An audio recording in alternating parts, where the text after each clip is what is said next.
Des modèles, on a parlé de passion, des modèles aussi, c'est important dans la vie. Aujourd'hui, la belle Geneviève Bond qui est ici, qui pour moi est une inspiration et un modèle. Puis je suis persuadée qu'elle a inspiré sûrement des centaines, voire des milliers de personnes. Puis je me suis dit aujourd'hui, pourquoi pas parler d'une inspiration que moi j'ai, qui est une personne qui... Bon, pour le mettre bien simple et être très honnête, là, je pense que si aujourd'hui j'exerce le métier que j'exerce, que je suis dans les communications du bonheur, si on veut, comme conférencier puis auteur, c'est en grande partie grâce à cet homme-là qui s'appelle Anthony Robbins, que tout le monde appelle affectueusement Tony. Ou Big Tony. Parce qu'il mesure à peu près 7 pieds 3. Ah non, il a l'air d'un géant, juste ses mains. Je pense 6 pieds 8. Là. Il est vraiment très, très grand. Des mains, des paloches. Là, puis il y a une histoire, ce gars-là, parce qu'il n'était pas comme ça, plus jeune, puis perd, en tout cas, à faisant toutes sortes de choses. Un cancer du cerveau qui était avec la glande. En anglais, on dit la pituitary. Oui, bravo. Pituitary gland. Yes.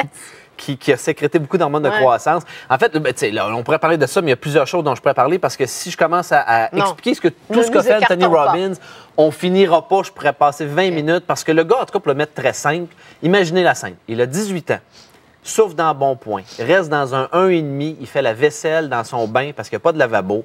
Ça va pas bien, son affaire. Puis pourtant, il se dit, j'ai du potentiel dans la vie, je me sens bloqué. Peut-être comme quelqu'un qui nous écoute en ce moment à la maison, je me sens, j'ai du potentiel, mais je ne sais pas quoi faire avec. Ça marche pas, Et lui, sa grande force, c'était de modéliser, c'est-à-dire de rencontrer des gens qui avaient réussi certaines sphères de leur vie, de leur demander comment ils avaient fait pour ensuite l'appliquer dans sa propre vie.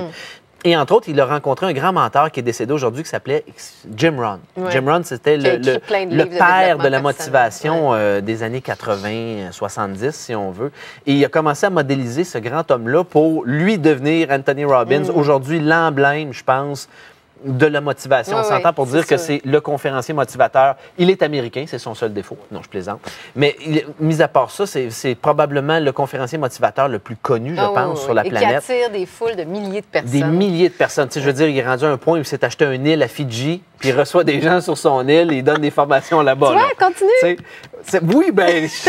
Un petit lapin de terre, quelque part, peut-être. Bon, ça en achètera une à deux, on va splitter les coups. En tout cas, et s'il y a une chose que j'ai envie de parler aujourd'hui, c'est ce que Tony Robbins, comme être humain, m'a apporté, m'a fait réaliser. Quelques petits points tout simples, mais qui, je pense, peuvent vous apporter aussi beaucoup à la maison. La première chose, c'est une phrase qu'il répète beaucoup en anglais. Je vais vous la dire une fois en anglais, puis ensuite en français. The past does not equal the future. Le passé n'est pas garant de l'avenir. Et souvent, hein, tu te dis, bon, mais jusqu'à aujourd'hui, j'ai frappé des murs, je suis resté bloqué, ça n'a pas marché mes affaires, c'est pas grave. Ça ne veut pas dire que ça va être toujours comme ça. Ça peut vraiment changer et chaque minute, chaque journée qui se présente sur ton chemin, c'est une nouvelle opportunité de tout recommencer, de te réinventer, à l'exception du simple fait que si tu restes pris dans tes anciens modèles, tu te dis, ben, c'est ça que j'ai fait avant, ça n'a pas marché. Des fois, c'est juste de changer de 5 degrés ou quelque chose comme ça. Lui, il explique qu'il existe 4 niveaux de maîtrise dans la vie. 4 niveaux de compétences. Le premier, tu es incompétent inconscient. Tu ne l'as pas, puis tu ne le sais pas.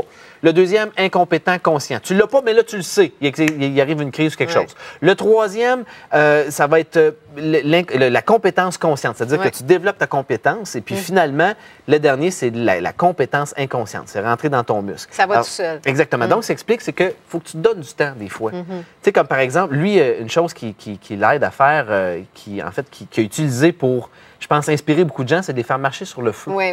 Il l'a fait, entre autres, avec toi, la personne qui t'a inspiré beaucoup, Oprah. Oui, bien sûr. Tu savais, hein, Oprah Winfrey. Puis moi, j'ai marché sur le feu avec Tony Robbins il y a quelques années de ça.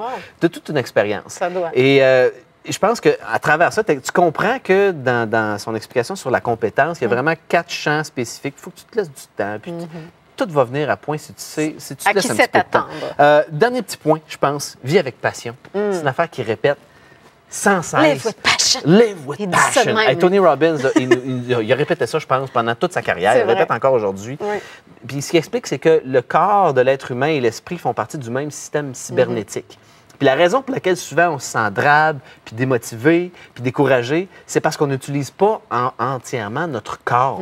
Donc apprends à te mettre dans l'action en t'engageant et ça va générer une motivation intérieure. La passion va émerger de comment tu vas te véhiculer dans la vie avec ton corps, comment tu vas l'utiliser, comment tu vas utiliser ta physiologie. C'est très bien dit. Puis ça me rappelle Jean-Marie Lapointe qui a déjà dit « habite tes gestes ». Ça m'avait marqué quand il avait dit l'importance d'habiter ses gestes. On pourrait faire un lien, c'est un peu ça aussi. Hein. Mais merci, David, d'avoir donné le goût à ceux qui ne le connaissaient pas, probablement, de le lire. Parce qu'il y a plusieurs livres, effectivement, d'Anthony Robbins. Vive avec passion, c'est ça qu'il dit. Live with passion.